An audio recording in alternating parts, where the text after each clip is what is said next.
এই সংসদকে আপনি আসলে কিভাবে দেখতে চান, যেহেতু অনেক বছর পর একটি সংসদে আপনারা কার্যকর একটি সংসদ পেতে যাচ্ছেন?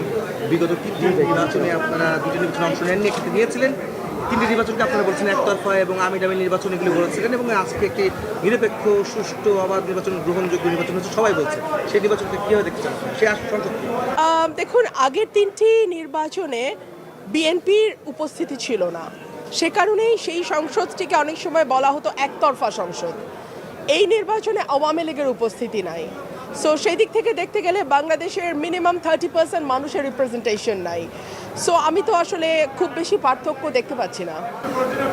আপা, সংবিধান সংস্কার পার্থক্য দেখছেন না, কিন্তু তারপরেও তো আপনাদের যে দলে আপনি ছিলেন বিএনপি, সেই বিএনপি আপনার 49 প্রায় 50% ভোট তারা পেয়েছে, 50% মানুষের তারা ম্যান্ডেট পেয়েছে। সেটাকে আপনি কীভাবে দেখেন? সেখানে কি আপনি বলতে পারেন এত বছর পরে 20 বছর পর আপনার দল বা সে বিএনপি ক্ষমতায় যাচ্ছে, এসেছে ক্ষমতায়, সেটাকে আপনি কীভাবে? নিশ্চয়ই বিজয়ী দলকে আমি সবসময় অভিনন্দন জানাই, কিন্তু সেই সঙ্গে এটাও ভুলে গেলে চলবে না যে আমাদের 30% মানুষের কোনো রিপ্রেজেন্টেশন, মিনিমাম 30% মানুষের রিপ্রেজেন্টেশন এই সংসদে থাকবে না। সেটাও আমাদের মাথায় রেখেই সংসদটাতে বসতে হবে, চলতে হবে। দেখুন, আমি এই মুহূর্তে তো দলের কার্যক্রম নিষিদ্ধ আওয়ামী লীগের, সো তাদেরটা কিভাবে ফিরিয়ে আনা যায় সেটা তো আর আমি এখন বলতে পারবো না।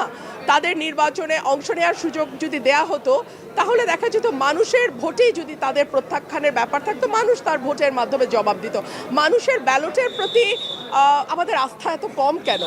মানুষ তার জবাব সবসময় সঠিকভাবে দেয়। ধরুন আমার এলাকার কথাই ফর এক্সাম্পল, মানুষ কিন্তু ব্যালটে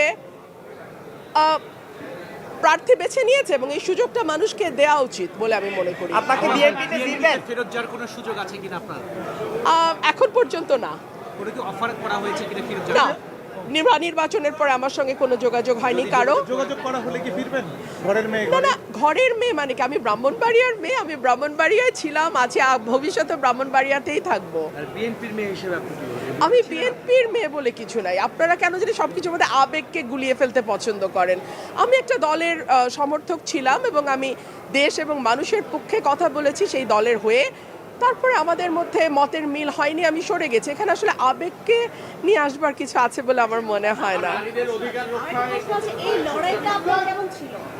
এই লড়াইটা আমার খুবই খুবই কঠিন ছিল ন্যাচারালি, বিকজ একজন স্বতন্ত্র প্রার্থী একটা দলের জোয়ারের বিপক্ষে দাঁড়িয়ে ভোট করা, ডেফিনেটলি এটা কঠিন ছিল এবং আমাকে নানানভাবে চেষ্টা করা হয়েছে সর্বশক্তি দিয়ে যাতে আমি হেরে যাই, বিকজ এটা একটা ইগো প্রবলেম হয়ে দাঁড়িয়েছিল যে দলের চেয়ে ব্যক্তির ইমেজ কেন বেটার হবে। সো এক ধরনের ইগো ক্ল্যাশ তো ছিলই, সো এটা ডিফিকাল্ট। ওটা আপনারা দেখেছেন আপনারা তো দেখেছেন সবই। পার্লামেন্টে আপনার অবস্থান বক্তব্য কিরকম হবে বিগত দিনে? দেশের পক্ষে, মানুষের পক্ষে, সাধারণ মানুষের পক্ষে, এবং বিশেষ করে আমার নির্বাচনী এলাকা সরাইল, আশুগঞ্জ এবং বিজয়নগরের একাংশ অত্যন্ত অবহেলিত, পিছিয়ে পড়া এবং প্রান্তিক মানুষ সেখানে বাস করেন। তাদের ভাগ্য এবং জীবন মান উন্নয়নে আমি সর্বাত্মকভাবে কাজ করব। আপা, এবার নির্বাচনে নারীদের পার্টিসিপেশন একেবারেই কম ছিল, সেই জায়গা থেকে নির্বাচিত হয়েছে হাতে গোনা কয়েকজন। নারীদের নিয়ে আপনাদের ভূমিকাটা কেমন থাকবে, নারী অধিকার নিয়ে? এটা তো আপনাদের উচিত বড় বড় দলের বড় বড় নেতাদের প্রশ্ন করা যে ওনারা কেন 0%, 3% এরকম করে নমিনেশন দেন। এই প্রশ্নটা বরং তাদেরকে করেন।